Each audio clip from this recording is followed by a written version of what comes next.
आज की वीडियो में हम अपने जितने भी आज तक हमने टॉपिक पढ़े हैं, इकोनॉमिक्स के जितने भी मोस्ट इंपॉर्टेंट टॉपिक है उनकी हम फिर से क्या करेंगे, रिवीजन करेंगे।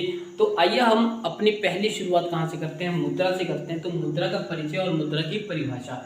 तो मुद्रा का परिचय क्या है? पैसे व धन के उस रूप को कहते हैं जिससे दैनिक जीवन में क्रय और विक्रय होती है। देखिए, जब हम अपनी सामान्य लाइफ में, अपनी रूटीन लाइफ में क्या करते हैं, वस्तुओं को खरीदते और बेचते हैं, तो किसके माध्यम से खरीदते और बेचते हैं? मनी के रूप में, करेंसी के रूप में, मुद्रा के रूप में। ठीक, इसमें सिक्के और कागज के नोट दोनों ही आते हैं। हम क्या करते हैं कि जब सिक्के के रूप में देते हैं या कागज के रूप में देते हैं, कागज के रूप में आपकी पत्र मुद्रा भी आ जाती है, जिसे आप लोग चेक, नेफ्ट, एक्सेट्रा कई तरह के ऐसे नाम होते हैं। आमतौर से किसी देश में प्रयोग की जाने वाली मुद्रा उस देश की सरकारी व्यवस्था द्वारा बनाई जाती है। जब किसी देश की कोई मुद्रा का निर्माण किया जाता है तो उस देश के सरकार के अंतर्गत किया जाता है। भारत देश में रुपया व पैसा क्या है? मुद्रा का ही रूप है। आइए इसकी परिभाषा देखते हैं कि प्रोफेसर क्राउथर के अनुसार मुद्रा वह चीज है जो विनिमय के माध्यम के रूप में सामान्यतः स्वीकार की जाती है। जब वस्तुओं की अदला बदली की जाती है, जब कच्चे माल को खरीदना है तो भी आपको मुद्रा देनी पड़ेगी, और पक्के माल को आपको बेचना है तो भी आपको मुद्रा लेनी होगी। तो वहां पे क्या है कि जो मुद्रा की मात्रा है वो क्या होती है? हमेशा देश के अंदर क्या है, सामान्य रूप से 10 का नोट कभी भी, किसी भी समय, किसी भी जगह पे, किसी भी स्थान पर आप उसको चलाएंगे तो हमेशा उसकी जो मान्यता है, जो सामान्यता है, यहाँ पे क्या है, स्वीकार की जाती है, 10 रुपए के बराबर ही की जाएगी। और साथ में मुद्रा के माप तथा मुद्रा के संग्रह का भी कार्य करे।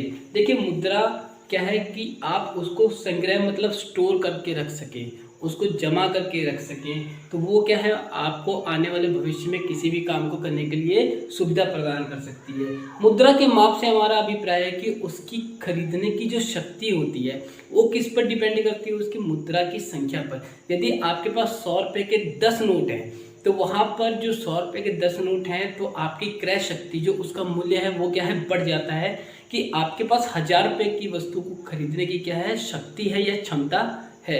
यदि आपके पास 100 रुपये के 5 नोट हैं तो वहाँ पर क्या है, आपकी जो खरीदने की शक्ति है वो कम हो जाती है, और वहाँ पर क्या है, आप सिर्फ 500 रुपये की ही वस्तुओं को खरीद सकते हैं। तो ये जो माप है कि जो उनको क्या किया जाता है, कंपैरिजन किया जाता है, वो किसके द्वारा किया जाता है? मुद्रा के ही रूप में किया जाता है। और अर्थशास्त्र में जो मुद्रा है वो अपना प्रमुख भूमिका निभाती है। मुद्रा के बिना अर्थशास्त्र की कल्पना करना अति कठिन हो जाता है।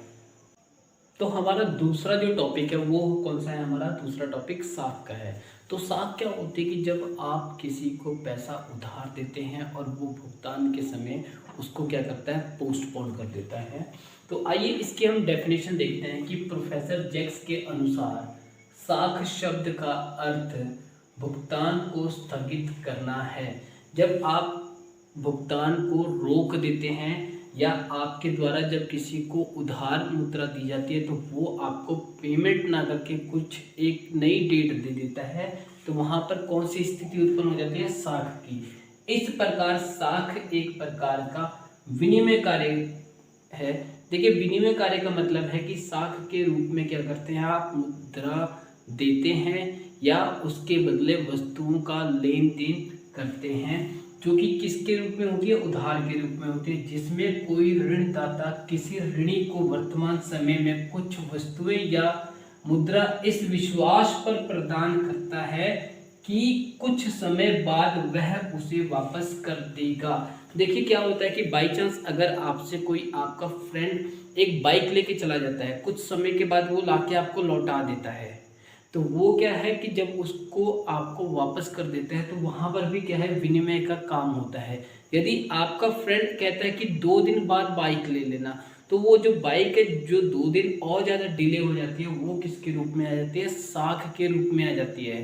किसके रूप में आती है? साख के रूप में आती है। इस प्रकार क्या है कि भुगतान को स्थगित करना, जब आप भुगतान को रोक देते हैं तो वहाँ पर क्या है, साख की स्थिति उत्पन्न हो जाती है। तो हमारा तीसरा जो टॉपिक है वो है लगान का। तो लगान को साधारण बोलचाल की भाषा में जब कोई उपभोक्ता या कोई व्यक्ति किसी वस्तु का उपभोग करता है, उसके बदले में जो एक निश्चित समय के लिए जो धनराशि भुगतान के रूप में देता है, उसे लगान या किराया कहा जाता है। तो आइए लगान की परिभाषा देखते हैं कि प्रोफेसर रिकार्डो के अनुसार लगान भूमि की उपज का वह भाग है जो भूमि की मौलिक तथा अविनाशी शक्तियों के लिए भूस्वामी को दिया जाता है, वह लगान होता है। जैसे देखिए भूमि होती है तो भूमि में उपजाऊ शक्ति होती है जो क्या करती है कि बीज और खाद के मिश्रण से क्या है अनाज को उगा देती है। अब अनाज का उत्पादन करती है वो क्या है जो उनकी शक्ति है, जो शक्ति की प्रक्रिया है, उस शक्ति के बदले में क्या है जो भूस्वामी होता है, जो भूमि का स्वामी होता है, उसको भी कुछ लगान के रूप में या तो अनाज या मूल्य मुद्रा के रूप में दे दिया जाता है। अब इसी के लिए प्रोफेसर मार्शल रॉबिन्स और जॉन के अनुसार लगान एक बचत है जो केवल भूमि के उपज के कारण ही प्राप्त नहीं होता, बल्कि श्रम, पूंजी आदि साधनों की आय का भी एक भाग हो सकता है। यहाँ पर प्रोफेसर मार्शल रॉबिन्स और जॉन के अनुसार क्या कहा गया है कि ये सिर्फ अनाज ही नहीं होता। यदि आप किसी प्रकार का मकान बना देते हैं, उसमें आपने 10 कमरे बना दिए हैं और उसके बदले में जो आपको किराया प्राप्त होता है वो क्या है आपकी आय का भी एक साधन है। आपने किसी को यदि कोई गाड़ी क्या है भाड़े पर दे दी, उसके बदले में जो वो उस गाड़ी का भाड़ा देता है वो भी क्या है आपके लिए एक आय का साधन है। तो अगला टॉपिक हमारा है डिमांड, जिसे कहते हैं मांग। अब आइए इसकी इंट्रोडक्शन देखते हैं कि अर्थशास्त्र में मांग किसी माल या सेवा, किसी वस्तु या सेवा की वह मात्रा होती है जिसे उस वस्तु या माल या सेवा के उपभोक्ता अलग अलग कीमतों पर खरीदने को तैयार हैं। देखिए असल मायने में डिमांड क्या है कि जब किसी वस्तु को किसी भी समय किसी भी कीमत पर कोई उपभोक्ता जिसको उस वस्तु की या सेवा की आवश्यकता है वह क्या करता है उसके लिए भुगतान करने के लिए तैयार रहता है, तो उस स्थिति को एक्चुअल में क्या कहा जाता है डिमांड, मांग कहते हैं। तो आइए हम इसकी परिभाषा देखते हैं कि प्रोफेसर बेनहम के अनुसार एक दिए गए मूल्य पर किसी भी वस्तु की मांग वस्तु की वह मात्रा जो उस कीमत पर समय की हर इकाई में खरीदी जाएगी।